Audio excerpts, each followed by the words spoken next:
আসসালামু আলাইকুম সবাই কেমন আছেন? নতুন আরেকটি ব্লগ নিয়ে হাজির হলাম। তো আজকের ব্লগটা হচ্ছে কি ঈদের আগের দিন রাত থেকে শুরু।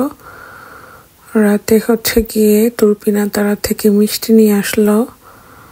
ছোট মেয়েটা মিষ্টি খেতে চেয়েছিল, তো তাই চলে গেল তুরপিনা তারাতে। মিষ্টির দোকানের মিষ্টিগুলো খুব ভালো, যার জন্য ওখান থেকে এখন বেশিরভাগ মিষ্টি জাতীয় জিনিসগুলো আনা হয় আর কি।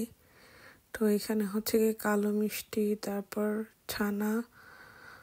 ছানার বরফি, তারপর এখানে চমচম, অনেক রকম মিষ্টিগুলো মাশাআল্লাহ খুব ভালো। 2 প্যাকেট মিষ্টি নিয়ে আসছে। একটা প্যাকেটে হচ্ছে গিয়ে 13টা মিষ্টি থাকে।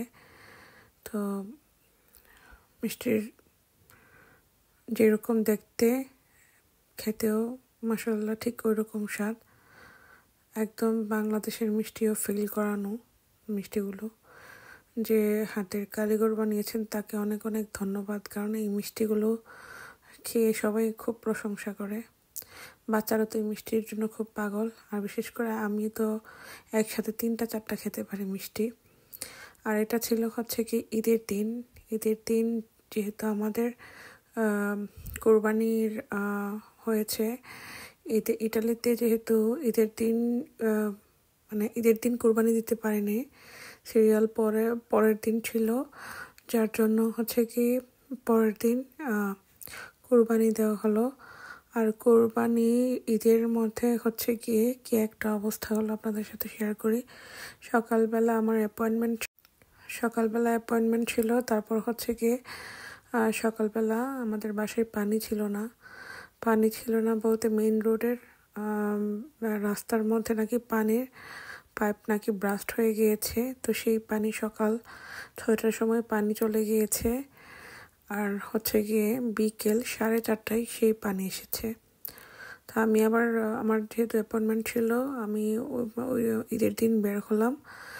রান্না বান্না এর আগের দিন চিকেন রোস্ট রাতের বেলা করে রেখেছিলাম, তো ভাবলাম পানিটা আসলে পোলাও রান্না করব। তো আসার সময় দেখলাম আর কি যে এখানে পরে গেলাম হচ্ছে গিয়ে সুপার মার্কেটে, বাসার পাশের সুপার মার্কেটে গিয়ে দেখলাম যে পানি শেষ। মানে আমাদের বাসাটা না, শুধু আমাদের যে এলাকাটা, পুরো এলাকা জুড়েই পানি নেই। তাহলে চিন্তা করুন যে পুরো এলাকা জুড়ে যদি পানি না থাকে, আমাদের আশেপাশে পাম মার্কেট, ইন্স মার্কেট, তারপর তৌদিস মার্কেট, তারপর তিগরে মার্কেট, আশেপাশে যত মার্কেট আছে, তো আমাদের এলাকার পাশেই সবগুলো মার্কেটের পানির কতটুকু চাহিদা একবার চিন্তা করুন।